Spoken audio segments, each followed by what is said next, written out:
My name is Graham Seamans. I'm a regional vice president at MongoDB. I've been here for about 5 years. I actually started out as an enterprise account executive. After that, I got promoted to regional director, and for the last year and a half, I've been an RVP. So why I joined MongoDB was for several reasons.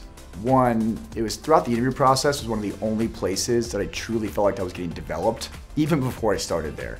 I looked around at the executive team and my direct leadership and saw a bunch of people that could really make me better at what I do. From there, the opportunity to go sell to key executives inside of the biggest companies in the world, where you're talking to the CPOs, the CIOs, around their most strategic initiatives for the applications they want to build. They're going to put them in place to be successful the next 5-10 years. I actually think really MongoDB is just getting started.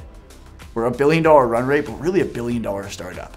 We're starting to really get deep into our enterprise segment. We've just launched our strategic segments. We've just now gone into other segmentations like enterprise growth, which is all of our high growth vertical companies that we really want to double down on. And so is it too late to join MongoDB? Absolutely not. In fact, I think there's almost no better time to join MongoDB because of how we set ourselves up to grow successfully in the next 5+ years.